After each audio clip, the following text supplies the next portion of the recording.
absolutely essential. And to add to that, we feel that, you know, public health often is the referral point to get people to their primary provider. Now, if we could have a closed system so that the primary provider would come back to the public health people who are making a referral for the monitoring of that individual for blood pressures or whatever, that would help to keep the price down too. More or less like case management model. Right. I think those of us who are in public health, anyone who's ever been out on the streets and gone in for a home visit and tried to figure out with someone in the home, and you know, they had multiple providers and a whole big bag full of medications, and this came from there, but there wasn't any one person sort of shepherding this through and calling it all together and saying, okay, you know, what are your goals? These are what ours are. How can we achieve these and make you achieve the degree of wellness to which we can get you healthy again? I mean, everybody won't have perfect health for 100 years. That's just not the way humans are. But you can achieve the highest degree of health with somebody actually working with you. And I think on your to goals add too. to Right. all what you said, using, for example, I don't get to see my primary physicians every time I go, which is fine with me. But I pay the same amount regardless. I'll see, you know, the physician's assistant, the nurse practitioner. I don't really care if I'm satisfied with the service, but there is no price change in that. You know, I pay the same whether I see my primary physician or a nurse. That needs to be addressed a little bit differently, I think, because a lot of people, for example, using the concept of a community health worker, when people go home from hospitals, when they go home from all these medications, who guides them on to continue to take care of themselves? Now the concept of community health workers is becoming popular, but again, there's no career path for them. So my organization is working on a small project that we're going to do a survey, a research project on who uses community health workers, where do they come from, what kind of education background do they have, with the goal of working with schools to train nurses and others to come up with a career path for these community health workers so that communities can afford to have that continued service, which will be a lot more affordable for them. And you know, the problem is the blocking from the established healthcare system. Oh no, you can't use community health workers. Even dentists don't want dental hygienists. You know, all these children without dental care, and to just, you know, check them out to see if they have cavities and to provide sealants. Dentists are up in arms saying you can't use dental hygienists as a dentist. All this stuff has to stop because there are so many people who need the services. So it won't stop. What you're saying about drugs, you know, the United States passed laws in the last 5 years that said the federal government shall not negotiate drug prices.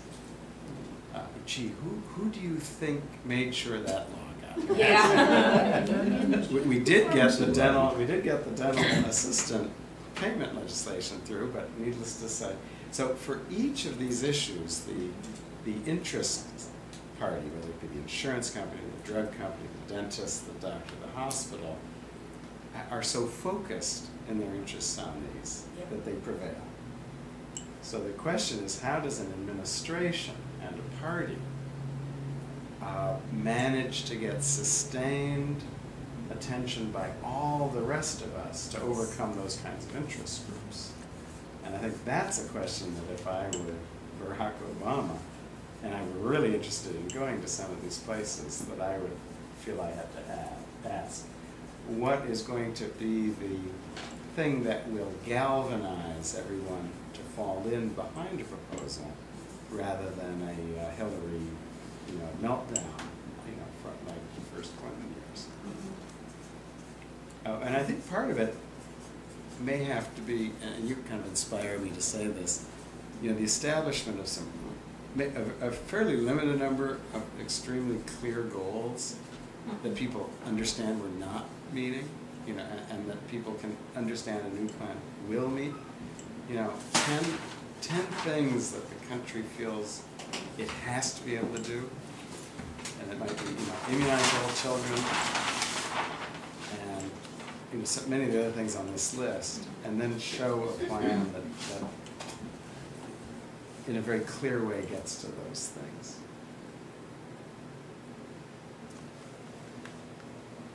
How about, what do you think about the workforce, the shortage of healthcare providers, whether it's nurses or other people? We have a tremendous shortage, and we have to address that because we are at a point where we're importing physicians and nurses from other countries, from countries who desperately need these trained people. We're keeping them here because we can pay more, and we have a whole nation of people who can be trained. And that's why the education of young people comes into this, and that has to be tied into the changes we want to make in healthcare. I'd like to just add something to that. I have dealt with many residents from various countries around the world. And in order for them to get a position here for training, they have to be the brightest and the most talented. They have to pass an English proficiency test. Well, that isn't so bad for somebody from, let's say, from India, but for someone from Africa, that might be very difficult. Secondly, there is such competition for these places that for every physician of foreign heritage that you meet, when you ask them, well, what prevents you from going back to your country? And they usually say, well, you have taught me so many things here that I absolutely can't do it.